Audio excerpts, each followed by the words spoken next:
할렐루야. 여기는 파키스탄입니다. 오늘은 창세기 23장을 가지고 말씀 묵상을 나누려고 합니다. 시끄럽죠. 여기 집회장인데요, 파키스탄 청년들이 한 1000명 모여서 난리가 났습니다. 네, 소식은 조금 이따 전하고요.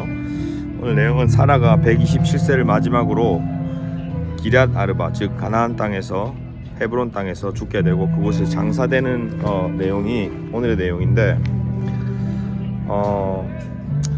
아브라함이 헷 족속에게 아내의 장사 지낼 곳을 그 땅을 팔으라고 부탁을 했고, 이 헷 족속 에브론 사람에게서 은 400세겔을 지불하고 막벨라 굴과 그 밭을 사고 사라를 장사 지내는 그런 내용입니다. 오늘 내용은 비교적 간단한데, 오늘 제가 말씀 가운데서 이렇게 받은 마음은 믿음의 행전을 쓰라 라는 마음을 주셨습니다. 몇 가지 좀 살펴볼 것은, 오늘 말씀 가운데 하나님께서 너의 정체성은 무엇이냐 라고 물으시는 것 같습니다.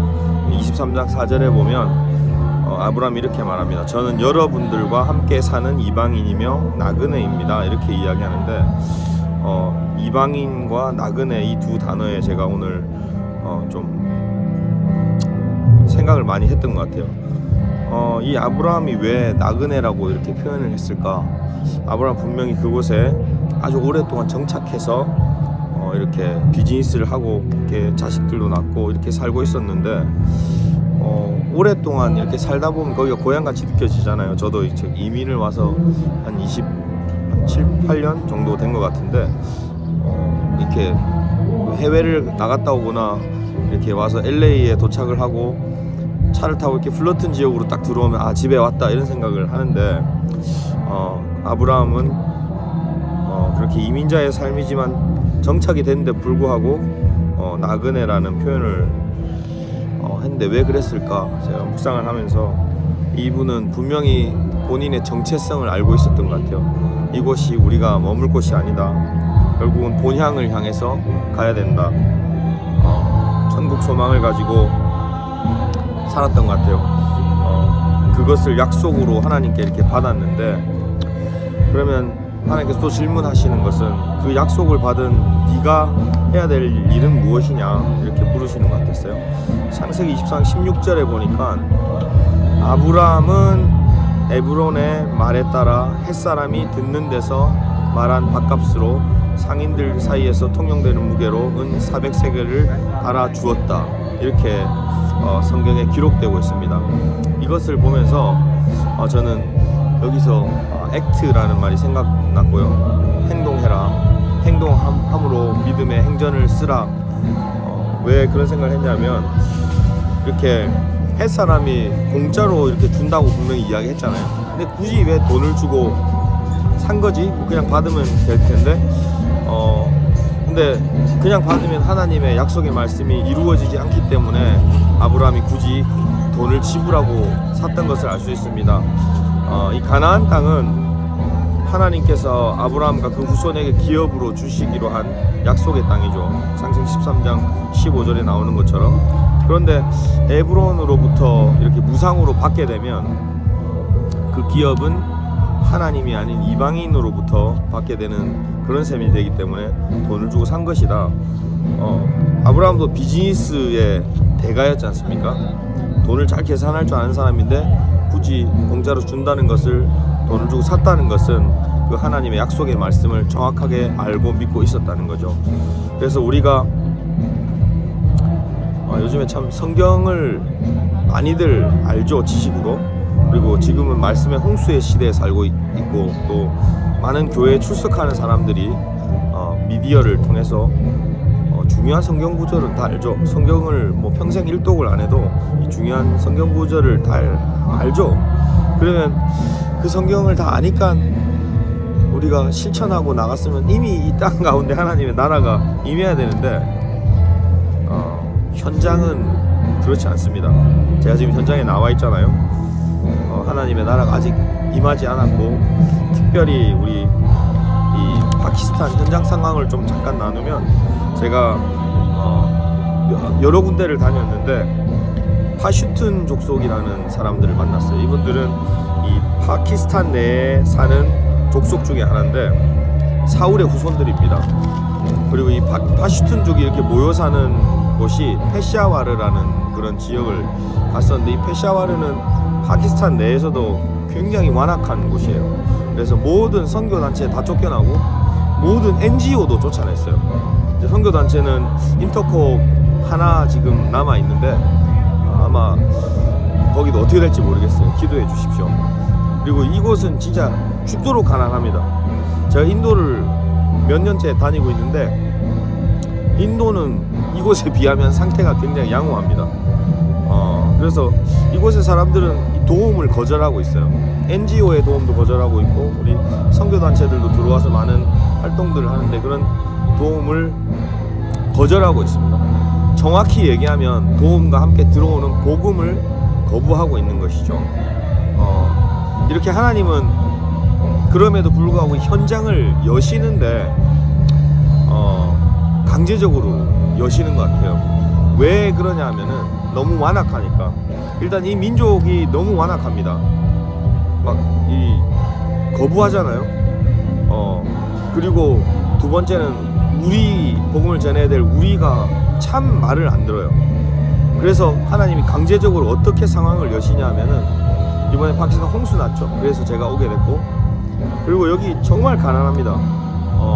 가난도를 보면 세계 200여 개 국가 중에서 155위로 가난한 나라가 파키스탄이고요. 근데 이 가난한 와중에 하나님께서 홍수를 허락하셔서 국토의 3분의 1을 침수되게 하셨고, 곧 또 몬순이 옵니다. 왜 이렇게 하셨을까? 지금 이 파슈툰족이 모여 사는 이 페샤와르 지역에 모든 선교단체가 쫓겨나고 NGO가 쫓겨났다고 말씀드렸잖아요. 그런데 이번에 이 홍수 사태를 통해서 적국인 인도한테까지 도움을 요청하고 있는 상황이에요. 지금 아시다시피 파키스탄과 인도는 대치 중인 상황이잖아요. 우리나라의 북한과 남한처럼. 그래서 하나님이 이런 홍수를 허락하신 게 왜 현장을 강제적으로 여셨다라고 제가 표현을 했냐면은, 제가 또 한 군데 사역한 곳 중에 한센병 환자들이 있는 그러니까 문둥병자들을 방문해서 그곳에서 사역을 했는데, 카라치 지역이라는 곳을 방문했는데 진짜 열악하더라고요. 거기 있는 분들 보면 한 200명 정도의 환자가 찾아왔는데, 200명 중에서 제가 정확하게 세보지는 않았지만 한 30-40명은 맹인이었고요.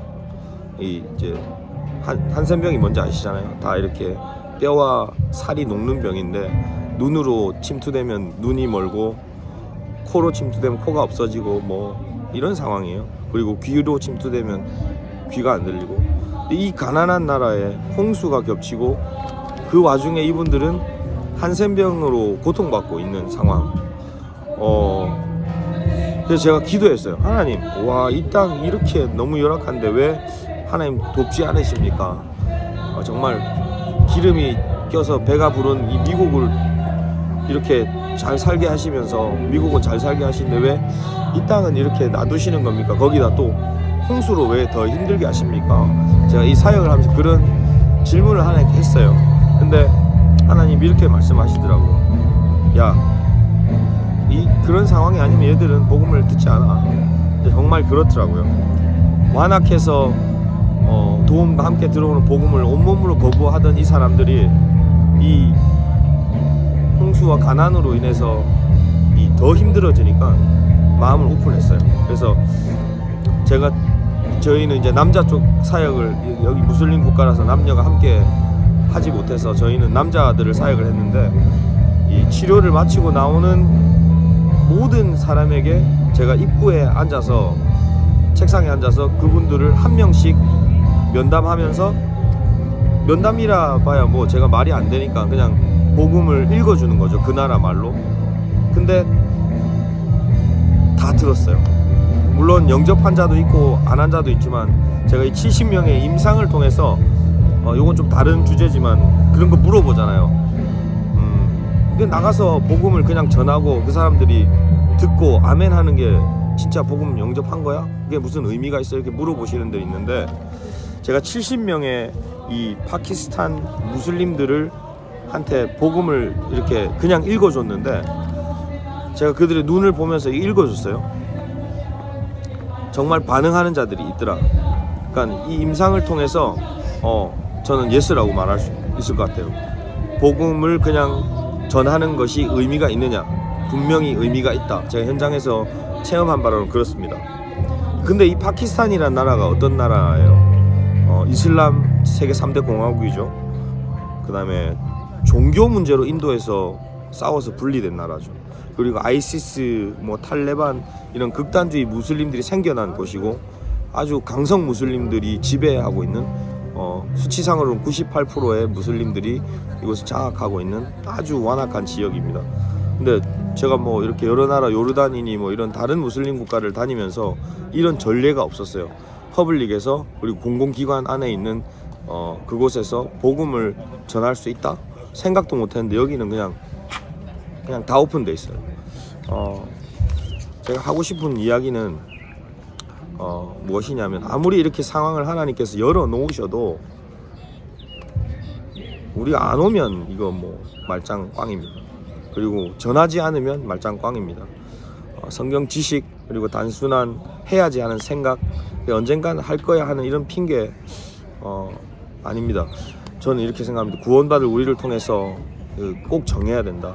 그래서 오늘 말씀을 좀 정리하면, 우리의 정체성은 나그네고 돌아갈 곳은 천국이고, 이 땅은 하나님께서 우리에게 쏟으신 그 사랑을 배우고 들은 그 말씀을 적용하고 실천해야 되는 곳, 그리고 우리가 또 받은 약속은 아브라함이 받은 약속과 같죠. 창세기 13장 14절부터 16절 사이에 나오는 온 땅을 너와 내 자손에게 주고 복을 주실 것이다 하고 말씀하신 그 약속, 이걸 제가 나름 내 언어로 이야기를 해보면, 온 땅에 주의 복음이 나를 통해 전해질 그 약속.